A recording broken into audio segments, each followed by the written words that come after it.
Halo semuanya, apa kabar? Selamat datang di pembelajaran MIPA dengan saya Vira Febrianti.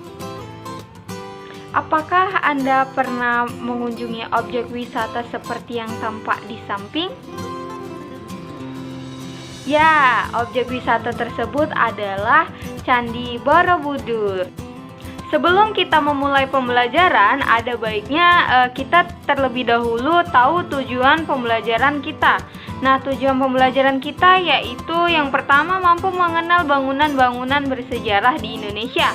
Yang kedua, mampu menemukan informasi yang terperinci dari teks deskriptif yang didengarkan. Kamu sudah pernah berkunjung kemana saja? Mari kita mengenal bangunan-bangunan bersejarah di Indonesia. Wisata apakah gambar di samping? Ya, tempat Candi Prambanan. Nah, Candi Prambanan atau Candi Roro Jonggrang ini secara keseluruhan berada di wilayah Provinsi Daerah Istimewa Yogyakarta. Nah, Candi Prambanan adalah candi Hindu terbesar di Indonesia sekaligus salah satu candi yang terindah di Asia Tenggara. Menurut Prasasti Siwagrah, candi ini mulai dibangun pada masa pemerintahan Rakai Pikatan atau pertengahan abad ke-9 dari Kerajaan Mataram kuno. Gambar yang kedua, siapa yang pernah mengunjungi tempat wisata tersebut? Ada yang tahu namanya? Ya, gambar yang kedua adalah Candi Sewu. Nah, Candi Sewu ini adalah candi Buddha yang dibangun pada abad ke-8 yang hanya berjarak 800 meter di sebelah utara Candi Prambanan. Nah, Candi Sewu ini merupakan candi Buddha terbesar kedua setelah Candi Borobudur di Jawa Tengah. Nah, Candi Sewu ini berusia lebih tua daripada Candi Prambanan. Candi ini dikenal dengan nama Candi Sewu. Kata Sewu itu artinya 1000 dalam bahasa Jawa. Nah, penamaan candi ini berkaitan erat dengan legenda Roro Jonggrang dan Bandung Bondowoso, di mana untuk meminang Roro Jonggrang, Bandung Bondowoso harus membuat 1000 candi dalam satu malam. Gambar yang ketiga, siapa yang tahu? Sepertinya sedikit ya yang tahu. Nah, mari kita mengulas tentang Masjid Agung Demak. Nah, Masjid Agung Demak ini merupakan masjid kuno yang dibangun oleh Raden Patah dari Kerajaan Demak dibantu para wali Songo pada abad ke-15 Masehi. Nah, masjid ini dalam salah satu jajaran masjid tertua di Indonesia. Nah, lokasi Masjid Agung Demak ini terletak di Kampung Kauman, Kelurahan Bintaro, Kabupaten Demak, Provinsi Jawa Tengah. Berada tepat di alun-alun dan pusat keramaian Demak. Gambar selanjutnya, adakah yang tahu? Ya, ini adalah Masjid Menara Kudus. Masjid Menara Kudus ini adalah masjid kuno yang dibangun oleh Sunan Kudus sejak tahun 1549 Masehi atau 956 Hijriah. Nah, lokasi saat ini Masjid Menara Kudus ini di Desa Kauman, Kecamatan Kota, Kabupaten Kudus, Jawa Tengah. Nah, ada keunikan dari si masjid ini karena memiliki menara yang serupa bangunan candi serta pola arsitektur yang memadukan konsep budaya Islam dengan Bunda Hindu Buddhis sehingga menunjukkan terjadinya proses akulturasi dalam pengislaman Jawa. Perhatikan gambar di samping. Ada yang tahu objek wisata apakah gambar di samping? Ya, Gambar di samping adalah Keraton Surakarta Hadiningrat atau Keraton Surakarta. Nah, Keraton Surakarta ini adalah istana resmi Kesunanan Surakarta Hadiningrat yang terletak di kota Surakarta. Keraton ini didirikan oleh Sri Susuhanan Pakubuwana II pada tahun 1744 sebagai pengganti Keraton Kartasura yang porak-poranda akibat geger pecinan pada tahun 1743. Nah, keraton ini mempunyai pecahan, yakni Keraton Yogyakarta Hadiningrat yang merupakan istana dari Kesultanan Yogyakarta. Sehingga secara tradisional dinasti Mataram diteruskan oleh dua kerajaan, yaitu Kesunanan Surakarta dan Kesultanan Yogyakarta. Nah, ada yang tahu gambar di samping? Pasti sudah tidak asing lagi ya. Gambar di samping adalah monumen nasional atau yang biasa kita singkat Monas. Monas terletak di pusat kota Jakarta yang saat ini dijadikan sebagai tempat wisata dan pusat pendidikan bagi para pengunjung dari Indonesia maupun wisatawan asing. Monas mulai dibangun pada 17 Agustus 1961. Arsitek dari Monumen Nasional adalah Sudarsono Frederick Silaban dan Insinyur Ruseno. Gambar selanjutnya, ada yang tahu?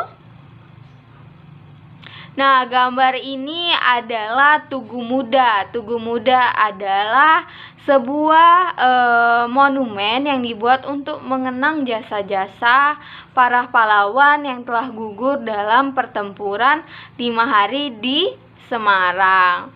Monumen ini terletak di Jalan Nasional Rute 20 yang mengarah ke Solo. Tugu Muda ini menggambarkan tentang semangat perjuangan dan patriotisme warga Semarang, khususnya para pemuda yang gigih, rela berkorban dengan semangat yang tinggi, mempertahankan kemerdekaan Indonesia. Gambar selanjutnya, adakah yang tahu? Ya, gambar ini adalah Tugu Proklamasi. Tugu Proklamasi ini adalah tugu peringatan kemerdekaan Republik Indonesia yang berdiri di Kompleks Taman Proklamasi di Jalan Proklamasi, Jakarta Pusat. Taman tersebut berlokasi di bekas kediaman Soekarno di Jalan Pegasan Timur 56. Gambar selanjutnya sudah terbaca ya. Itu adalah Monumen Pers Nasional. Monumen Pers Nasional adalah museum khusus Pers Nasional Indonesia yang terletak di Surakarta, Jawa Tengah. Nah, koleksi dalam museum ini adalah meliputi teknologi komunikasi dan reportase seperti penerbangan, mesin ketik, pemancar, telepon, dan kentongan besar. Nah, museum ini didirikan lebih dari 20 tahun, diusulkan dan dioperasikan oleh Kementerian Komunikasi dan Informatika Indonesia. Gambar selanjutnya. Gambar apakah ini? Ya, benar sekali. Museum Sasmitaloka Panglima Besar atau Pangsar Jenderal Sudirman. Nah, museum ini adalah museum sejarah dengan koleksi mengenai perjuangan Jenderal Sudirman. Kata Sasmita berasal dari bahasa Jawa yang berarti pengingat, pengenang, sedangkan loka yang berarti tempat. Sasmitaloka Panglima Besar Jenderal Sudirman artinya merupakan tempat untuk mengenang pengabdian, pengorbanan, dan perjuangan Panglima Besar Jenderal Sudirman. Dan yang terakhir, gambar apakah ini? Ya, yaitu Museum Purbakala Sangiran. Museum Purbakala Sangiran adalah museum arkeologi yang terletak di Kali Jambe, Kabupaten Sragen, Jawa Tengah, Indonesia. Museum ini berdekatan dengan area situs fosil Purbakala Sangiran yang merupakan salah satu situs warisan dunia UNESCO. Apakah ada yang tahu bangunan atau tempat wisata apakah yang sering dikunjungi di Sumatera Utara? Ya, jawabannya adalah Istana Maimun. Dengarkan monolog berikut ini.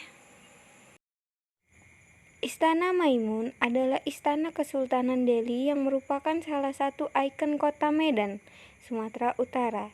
Istana ini terletak di Jalan Brigadir Jenderal Katamso Aur Medan Maimun. Istana Maimun didesain oleh arsitek Kapten Theodor van Erp, seorang tentara kerajaan Belanda yang dibangun atas pemerintahan Sultan Delhi, Sultan Maimun al-Rashid. Pembangunan istana ini dimulai dari 26 Agustus 1888 dan selesai pada 18 Mei 1891. Istana Maimun memiliki luas sebesar 2.772 meter dan 30 ruangan. Istana Maimun terdiri dari 2 lantai dan memiliki 3 bagian, yaitu induk, bangunan sayap kiri, dan bangunan sayap kanan. Bangunan istana ini menghadap ke timur dan pada sisi depan terdapat bangunan Masjid Al-Mashhun atau yang lebih dikenal dengan sebutan Masjid Raya Medan. Istana Maimun merupakan salah satu tujuan wisata sejarah di kota Medan yang masih ada. Tempat untuk mengenal istana yang dibangun di zaman Kesultanan Delhi ketika mencapai puncak kejayaan saat berada di bawah kepemimpinan Sultan Ma'mun al-Rashid Perkasa Alam Shah. Istana Maimun saat ini telah menjadi destinasi wisata baik bagi wisatawan lokal maupun luar negeri. Istana Maimun menjadi tujuan wisata bukan hanya karena usianya yang tua, tetapi juga desain interiornya yang unik memadukan unsur-unsur warisan kebudayaan Melayu Delhi dengan gaya Islam, Spanyol, India, Belanda, dan Italia. Namun sayang, tempat wisata ini tidak bebas dari kawasan pedagang kaki lima.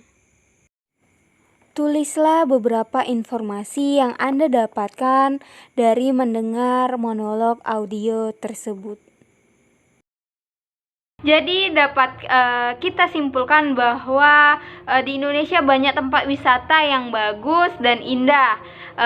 Ada Candi Prambanan, Candi Borobudur, Candi Sewu, baru ada Masjid Agung Demak, ada Menara Kudus, ada Keraton Surakarta, ataupun banyak tempat bersejarah lainnya yang tersebar di Indonesia. Terima kasih saya ucapkan kepada pembelajar BIPA yang telah mengikuti kelas BIPA ini dengan sangat aktif. Sampai jumpa pada pembelajaran berikutnya.